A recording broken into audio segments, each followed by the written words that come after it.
Ahora yo me voy en ruta express porque es más seguro. Salgo de las Malvinas hacia la 25 de julio. Un poco más segura con mis niños y con mi hijo en este caso. Voy bien sentada en mi casa por 25 centavos. Esto es transporte digno. Esto es real. Hola amigos de La Posta, mi nombre es Jenny Navarro. Les acompaño hoy 7 de noviembre desde la cafetería Il Barista. Bueno, esta cafetería queda en los bajos de la Cámara de Comercio de Quito, en la avenida Amazonas y República. Y hoy, bueno, voy a tomarme un capuchino con café Catucay Lojano. Agradecemos a la cafetería El Barista que nos abre las puertas todas las mañanas para llegar a ustedes y también a nuestros auspiciantes como Hyundai, la ATM, la Autoridad de Tránsito Municipal de Guayaquil. También agradecemos a Italcauchos de Michelin. Si les hace falta un cambio de llantas pueden ir, tienen un local en el Inca y también otro en Tumbaco, diagonal al Club Deportivo El Nacional. Entonces pilas, si necesitan algún cambio, un balanceo, lo que sea, vayan para allá. Bueno, sin más preámbulo, vamos a revisar lo más importante de hoy en Caliente.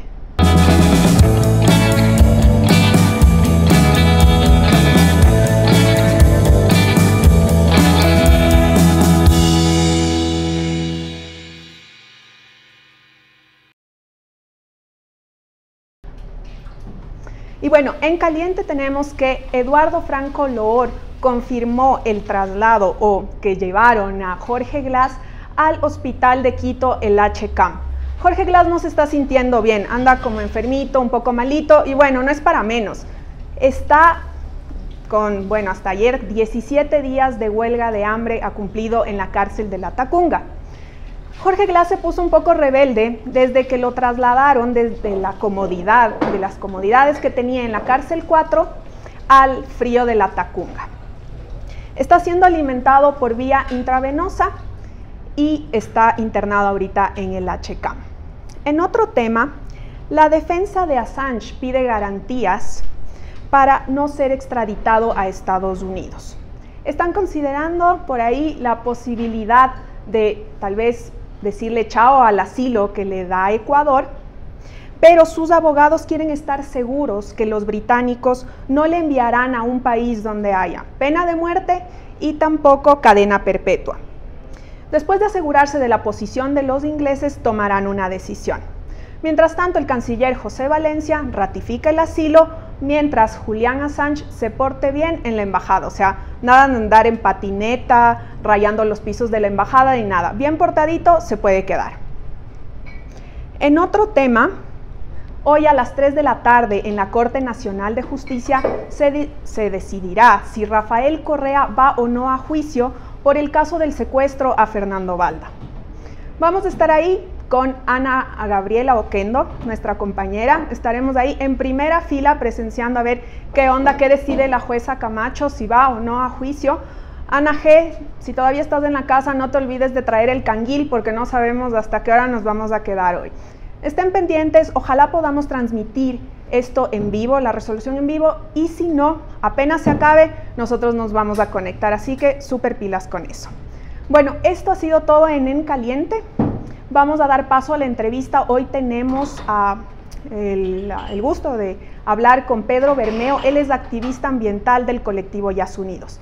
Vamos a hablar sobre qué está pasando, la situación actual en el Parque Nacional Yasuní y también una resolución de una auditoría para la consulta popular que propusieron en el 2014 y que les negaron porque supuestamente había firmas truchas y demás.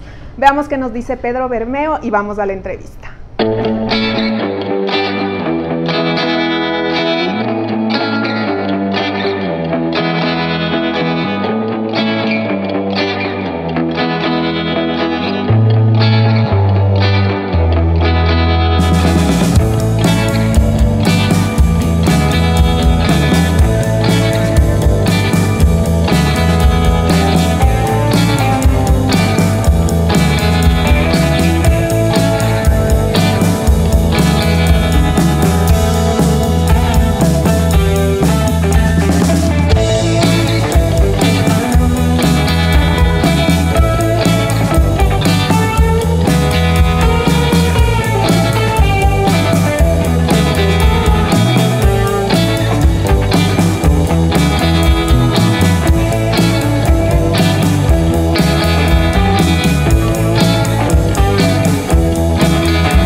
Gracias amigos por quedarse a la entrevista.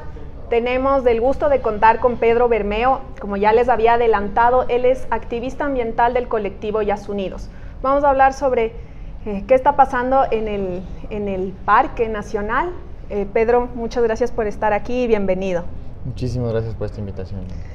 Gracias también, Pedro. Pedro, ayer les dieron los resultados de una auditoría que hizo el Consejo Nacional Electoral Transitorio sobre la consulta que ustedes iban o planeaban hacer en el 2014 para la explotación o no del Parque Nacional Yasuní. Cuéntanos el balance y cuáles fueron las conclusiones de este informe. Bueno, creo que es súper positivo finalmente, luego de 4 años de injusticia, de vulneración de derechos de participación, finalmente se hace esta auditoría donde se demuestra el fraude que había denunciado Yasunidos, ¿no? Es un fraude, digamos, pormenorizado e integral en todas las etapas, en donde se puede ver cómo había una clara intención por parte del Consejo Nacional Electoral de ese entonces de perjudicar nuestros derechos de participación. En este informe se puede, digamos, ver, por ejemplo, la manipulación de los reglamentos, a la creación de reglamentos dirigidos específicamente para Yasunidos, incluso digamos, en la etapa en la que ya estábamos en la recolección de firmas, nos cambiaron las reglas de juego cuando estábamos en plena etapa de recolección de firmas, nos ponían requisitos como que solo se puede usar esfero azul y si usaba otro esfero se anulaba todo el formulario, que el tamaño del papel, que la copia de la cédula del recolector de firmas y que si no se adjuntaba esto también se anulaban todos los formularios. Entonces podemos ver que todo el proceso fue viciado, fue buscando limitar la participación del colectivo y que luego, digamos, en la etapa de la verificación de firmas, cuando ya presentamos las firmas, esto se intensificó, ¿no? Incluso, digamos, esta auditoría que presentó del CNE ha demostrado cómo no coinciden ni siquiera las actas, los reportes digamos, diarios de la verificación de firmas con las actas notariales que se debe hacer en este proceso. Es decir, se puede ver claramente cómo hubo momentos en los que no había notarios que podían certificar que se esté cumpliendo con el trabajo del Consejo Nacional Electoral. Entonces, ¿ustedes ven este informe positivo? ¿Cuáles son las recomendaciones que da este informe? ¿Qué pueden lograr con esto? Sí, creemos que es sumamente positivo porque, bueno, todo esto comenzó hace varios meses cuando el colectivo Yasunidos presentó ante el Consejo de Participación una denuncia del fraude y pedía la reparación integral. Tanto el Consejo de Participación como la Defensoría del Pueblo han solicitado al Consejo Nacional Electoral que se haga esta auditoría y que se busque, digamos, la reparación integral en caso de ser necesario.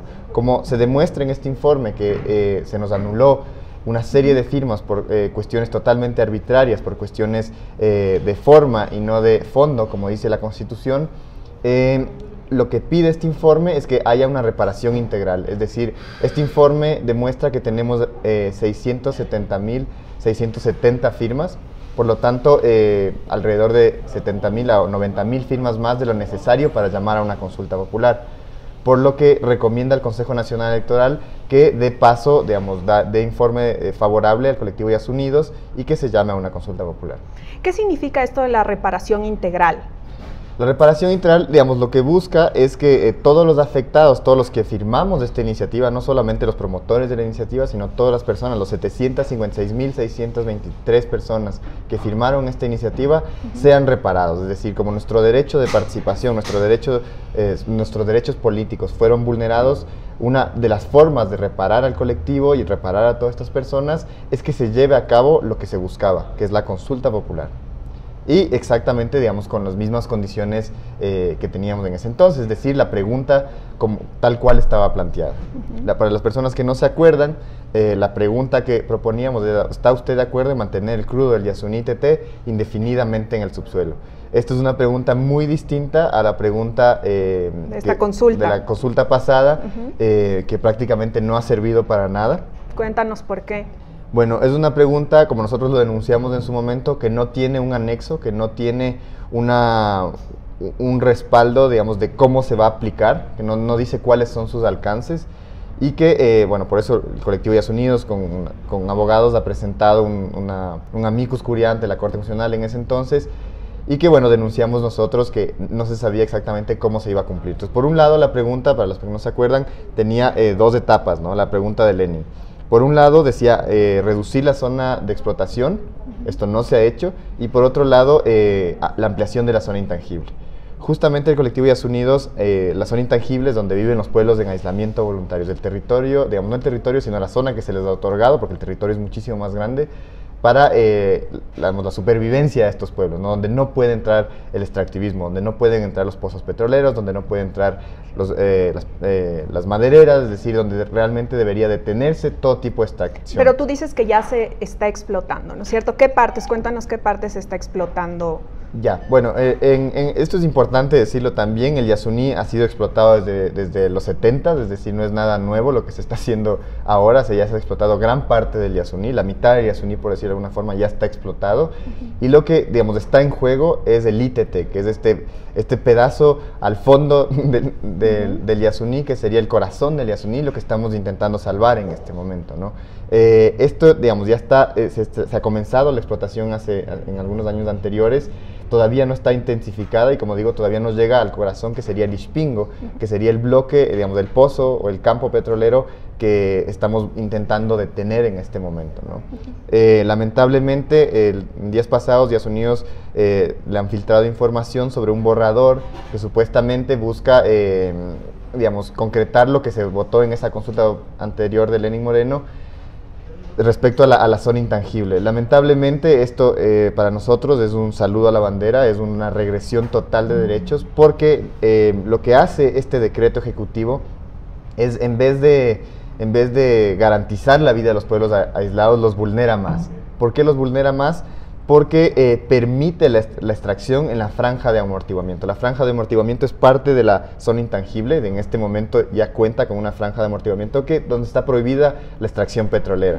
Lo que pretende hacer este decreto, digamos, de Lenín Moreno, supuestamente para beneficiar a los pueblos aislados, se amplía la zona intangible, pero se permite la extracción petrolera en la franja de amortiguamiento.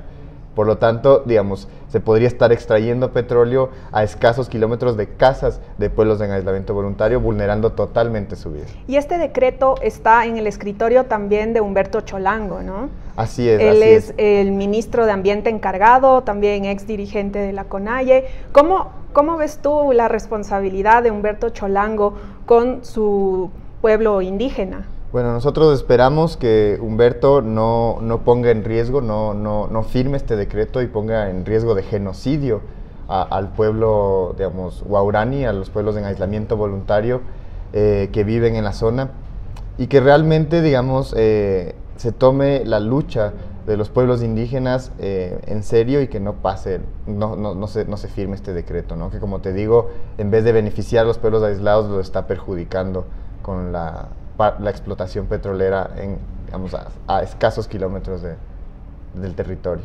¿Por qué es tan importante esta zona del Yasuní, el ITT? Porque en diversidad, en pueblos no contactados, ¿por qué es tan importante conservarla?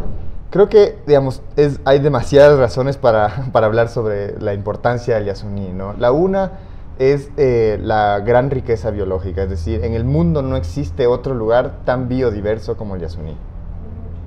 No existe, no se ha encontrado hasta el momento otro lugar que tenga tantas especies de plantas, tantas especies de fauna como tiene este espacio en el Yasuní. Eso ya es una razón suficiente para entender la importancia de no explotar este lugar. Pero aparte de eso, porque también, como digo, es territorio de pueblos en aislamiento voluntario, y su extracción puede significar la muerte de todo este pueblo, de toda esta cultura. ¿Por qué, digamos, decimos, sí, no podemos acercarnos a sacarles de ahí o alguna cosa por el estilo? Primero, porque es su territorio, han estado ahí durante muchísimos años, incluso antes que nosotros. Y segundo, porque, digamos, justamente su nombre lo que dice es que ellos no han querido dar ese contacto. Ellos se han mantenido aislados porque no les interesa contactarse con la sociedad occidental. Y el hecho de que nosotros nos acerquemos a ese pueblo puede significar su muerte simplemente por el contagio de enfermedades que tenemos nosotros, digamos, una serie de defensas que ellos no tendrían. Entonces es sumamente delicada la situación y grave, por eso nosotros decimos que puede haber incluso un riesgo puede cometerse un genocidio, ¿no? Por otro lado, también es importante recalcar dos cosas más, ¿no? La una es este hito histórico que ha significado el Yasuní para el mundo. La iniciativa Yasuní ITT ha sido la primera propuesta que busca dejar el crudo bajo tierra, y esto, digamos, ha conllevado a tomar esta posición en muchos países del mundo y, digamos, a nivel mundial, como una de las únicas alternativas para detener el cambio climático, detener el calentamiento global. Incluso, digamos, lo que se dice es que tienen que dejarse 2/3 de todo el crudo bajo tierra, de todos los hidrocarburos bajo tierra, para poder, digamos, evitar subir más de 2 grados del planeta. Si se sabe que, bueno, si se sube más de 2 grados del planeta, entonces va a haber una catástrofe, una crisis climática sin precedentes. Por lo tanto, no solamente es importante para el Ecuador, para los pueblos aislados o para la biodiversidad, sino también para el mundo, lo que representa este lugar y lo que representaría dejar el crudo bajo tierra, ¿no? Y además de eso, creo que hay esta lucha democrática que se ha dado con esta consulta popular que hoy está tomando fuerza nuevamente, porque ha sido una vulneración directa de nuestros derechos de participación.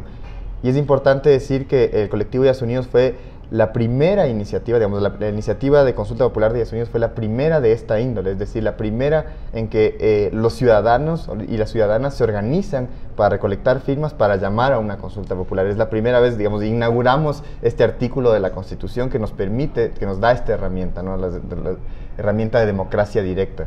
Pero Pedro, entonces, ¿ustedes plantearían una consulta popular, las próximas elecciones? ¿Cómo harían? Pero también está el tema de que en la consulta popular pasada no se han respetado, o fue como no tan clara. Entonces, ¿ustedes todavía confían en una consulta popular y que se va a cumplir lo que el pueblo decida? Súper buena tu pregunta, porque como decíamos nosotros, esa pregunta anterior que estuvo en la consulta popular de Lenin fue totalmente poco clara. Digamos, no era clara exactamente qué es lo que se buscaba. Decía reducir la zona de explotación, pero no decía dónde, decía ampliar la zona intangible, pero no decía cómo, ni cuándo, ni tampoco dónde. En cambio, la pregunta de Yasunidos es sumamente clara, ¿está usted de acuerdo en mantener el crudo Yasuní ITT indefinidamente en el subsuelo, sí o no? Si estás de acuerdo, digamos, si gana el sí, entonces simplemente no se puede explotar. Y esa es la gran diferencia, ¿no? La otra pregunta no era lo suficientemente clara, y por eso es que el gobierno de Lenín Moreno ahora puede hacer este tipo de cosas, como incluso, bueno, derogar este decreto del 2187, que es el que protege, digamos, de cierta forma a los pueblos en aislamiento voluntario. Pedro, y bueno, ¿qué puede hacer el gobierno en este caso, cuando ya consta con ese dinero del crudo de esa parte del país para la proforma presupuestaria del 2019? Estamos endeudados hasta las nubes, somos un país netamente petrolero. ¿Qué puede hacer el gobierno ante esta situación? Bueno, lo primero es preguntarse cuánto vale la vida de una niña, o cuánto vale la vida de este pueblo que está ahí y que estaría poniéndose en riesgo para tener recursos para la otra parte de la población, ¿no? Creo que esto no es justificable, creo que todos merecemos tener derechos humanos, y estos pueblos, digamos, que están siendo vulnerados en su territorio incluso aún más. Creo que no podemos, por lo tanto, poner en la balanza o nuestros beneficios económicos o sus vidas. Creo que, digamos, los derechos humanos están por encima de lo económico. Por otro lado, digamos, yendo más allá de eso, vamos alrededor de 70 años con extracción petrolera, donde supuestamente, digamos, cada vez que hablamos sobre esto, nos dicen que la extracción petrolera nos va a sacar de la pobreza, y podemos ver casos como el caso de Texaco Chevron en Amazonía, o justamente las zonas más pobres del Ecuador son las zonas donde ha habido extractivismo. Entonces nos preguntamos qué tanto está beneficiando realmente el petróleo al Ecuador, ¿no? Si realmente estamos saliendo de la pobreza, o si más bien ha sido justamente, digamos, esta dependencia del petróleo la que nos está limitando nuestras posibilidades en cuanto, digamos, a la forma de económicamente salir adelante, ¿no? Entonces, ¿crees que no sería una salida depender del petróleo, sino ir como viendo otras maneras de conseguir dinero? Yo creo que tenemos que pensar en un Ecuador post-extractivista, porque digamos, más allá de que se extraiga el petróleo del Yasuní o no, el petróleo se va a acabar en el Ecuador pronto. Es decir, en el 2030, si se explota el Yasuní, se nos van a empezar a reducir, digamos, los los recursos económicos que recibimos del petróleo. Entonces ya no vamos a poder ni siquiera, digamos, utilizar esos recursos para beneficiar supuestamente al pueblo, sino que, digamos, vamos a empezar a ir poco a poco teniendo que buscar otras alternativas. Lo que estamos haciendo nosotros es guardando este espacio que es el Yasuní, que tiene una riqueza natural sin precedentes, que nos puede servir para muchísimas otras formas de obtener dinero, que es mucho más allá de la extracción de petróleo. Es decir, el Ecuador tiene grandes riquezas naturales, como son las Galápagos, como son el Yasuní, como es el Cuyabeno, una serie de parques nacionales que pueden ser, digamos, yo creo que, por ejemplo, una de las alternativas al extractivismo es justamente el turismo.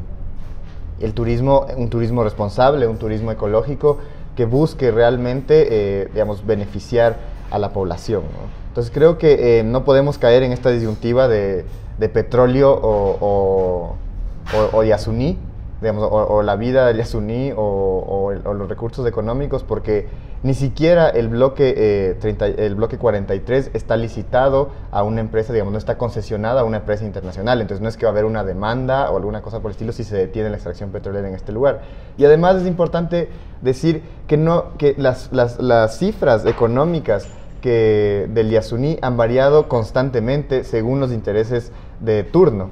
¿A qué te refieres? Es decir, que Jorge Glass hace alrededor de 2016 salió a decir que salían alrededor de 32.000 millones de dólares del Yasuní. Antes decían que eran 18.000, se tenía en cuenta que antes eran 6.000, es decir, ha ido cambiando según los intereses económicos y justamente la polémica respecto a la explotación petrolera, pero no existe esta comprobación, porque para poder saber cuánto petróleo hay en esta zona tiene que hacerse la sísmica 3D. ¿Qué es la sísmica 3D? Es básicamente poner dinamita cada, digamos, cierto tiempo, hacer una cuadrícula de dinamita y volar esto y saber, digamos, con la resonancia se puede saber cuánto petróleo hay. Esto no se ha hecho, por lo tanto, digamos, es básicamente disparar un tiro al aire, perder esta gran riqueza natural, acabar con los pueblos aislados por este discurso de que nos va a sacar de la pobreza la extracción petrolera. Entonces, Pedro, ¿tú crees que las cifras no están claras, la información sobre qué se explota, cuándo se explota, no es clara, siempre lo hacen como escondidas para no generar mucha polémica, para que grupos como los Yasunidos no se levanten y se enojen y reclamen? ¿Cómo se mantiene este tipo de información? Así es, bueno, el colectivo Yasunidos ha intentado ingresar varias veces a los bloques petroleros para verificar, por ejemplo, si se están cumpliendo las licencias ambientales. Hemos podido comprobar que, digamos, esto de la tecnología de punta o la extracción sustentable es una mentira, no existe, y que se está haciendo más bien, digamos, todo lo contrario, ¿no? En el Yasuní se ha podido comprobar, por ejemplo, las carreteras, que no son estos senderos ecológicos que nos hablaba Correa y que ahora también nos habla Lenin en este nuevo decreto, en donde básicamente, digamos, se dice que va a ser una carretera de máximo 4 metros y se ha demostrado que llegan a tener un desbroce de 32 y en algunas partes incluso 72. De 4 a 72. Así es, entonces realmente, digamos, esta tecnología de punta de la que hablan no sirve. Hemos visto incluso, hay casos internacionales de donde las petroleras supuestamente más responsables han cometido errores y han causado graves problemas ambientales. El Golfo de México es uno de los mejores ejemplos. Y básicamente en el Ecuador, donde hay un derrame de no menos de 5 barriles de petróleo a la semana, según el propio Ministerio del Ambiente, meterse a extraer petróleo en esta zona tan importante en cuanto a biodiversidad, tan importante en cuanto al territorio de las vidas de pueblos en aislamiento voluntario, y además que es una zona sumamente húmeda y que donde un barril de petróleo puede contaminar totalmente la zona, es aún, digamos, más riesgoso, ¿no? Pedro, ustedes como colectivo Yasunidos ya van varios años en la lucha, en la defensa de este parque y tienen otras causas también. Pero, ¿crees que es solo una lucha de un colectivo ambientalista o cómo la sociedad civil? ¿Cuál es el rol de nosotros, de los demás, de los que vemos de afuera y podemos aplaudir tal vez sus acciones? Pero ¿cuál es el rol del ecuatoriano para defender este parque, esta zona tan rica en el país? Bueno, creo que Yasunidos está llevando la lucha ambiental, pero no solo está llevando esta lucha, sino también está llevando otra, que es la lucha democrática, ¿no? El hecho de, digamos, que se nos haya vulnerado nuestros derechos de participación y que hoy sigamos luchando por esta consulta popular luego de 4 años, bueno, ha sido por un lado revictimizante, porque digamos, nosotros mismos los vulnerados seguimos trabajando para que esto salga adelante, pero al mismo tiempo hemos podido, digamos, constatar la importancia de la democracia directa, ¿no? Esta propuesta de la Constitución creo que es sumamente interesante y que ha inspirado a otros colectivos y bueno, a otras organizaciones a llevar adelante iniciativas de esta índole. Es decir, en este momento existen ya alrededor de 15 propuestas de democracia directa donde se ha logrado revocar a alcaldes, donde se ha logrado detener, donde se ha logrado hacer consultas populares locales, donde se ha logrado hacer propuestas de leyes que están ahora en la Asamblea. Entonces creo que eso creo que es, digamos, una cosa sumamente importante en cuanto, digamos, a la lucha política que tenemos que dar como ciudadanos. Es decir, más allá de lo que nosotros votemos en las elecciones, creo que es importante empezar a pensar en ese rol político que tenemos como ciudadanos, no como cargos electos, sino como ciudadanos al hacer estas iniciativas para, por un lado, hacer cumplir los cargos electos sus funciones, por otro lado, para llamar a consultas populares sobre distintos temas relacionados con temas ambientales, pero también sobre otros temas, y también hacer propuestas de leyes que beneficien a la sociedad. Creo que eso es, digamos, lo más importante en cuanto a la lucha de Yasunidos, ¿no? Esta politización, en el buen sentido de la palabra, de la política hacia ciudadanos de a pie, ¿no? Si se hace la consulta en las próximas elecciones, en el 2019, si ustedes logran meter su pregunta, que era la propuesta inicial en el 2014, ¿cómo ves el panorama? ¿Lo ves con optimismo?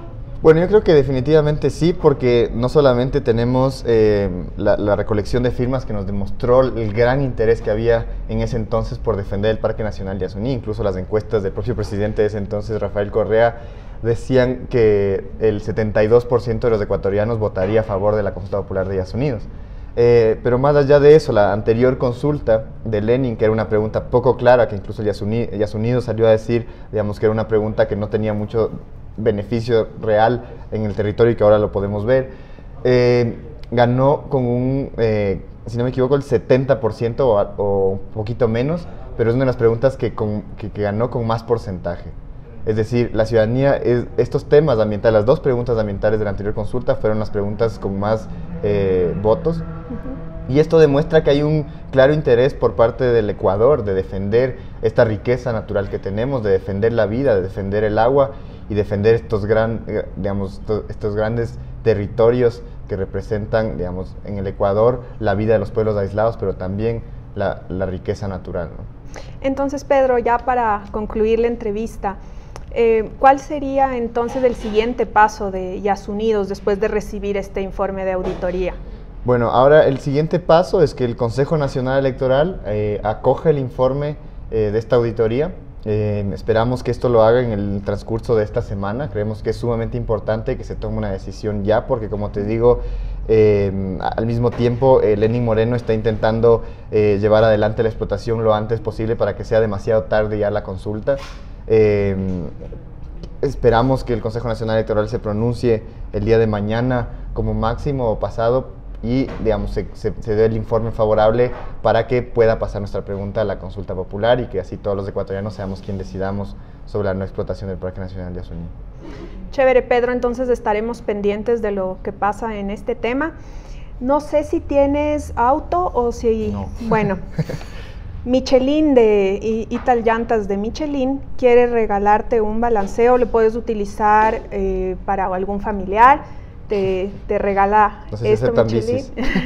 Creo que todavía no tienen la línea de llantas de bicis, pero bueno, hay una sugerencia para ellos. Para algún familiar que lo ocupes, es un balanceo de llantas. Muchísimas gracias. Gracias también, Pedro, por estar aquí. Igual te queremos ver pronto con buenas noticias. Y a ustedes, amigos, gracias por acompañarnos en la entrevista. Mañana tenemos a Ana Gabriela Oquendo, va a estar aquí sentada entrevistando. Así que igual, conéctense mañana y nos vemos conmigo la próxima semana.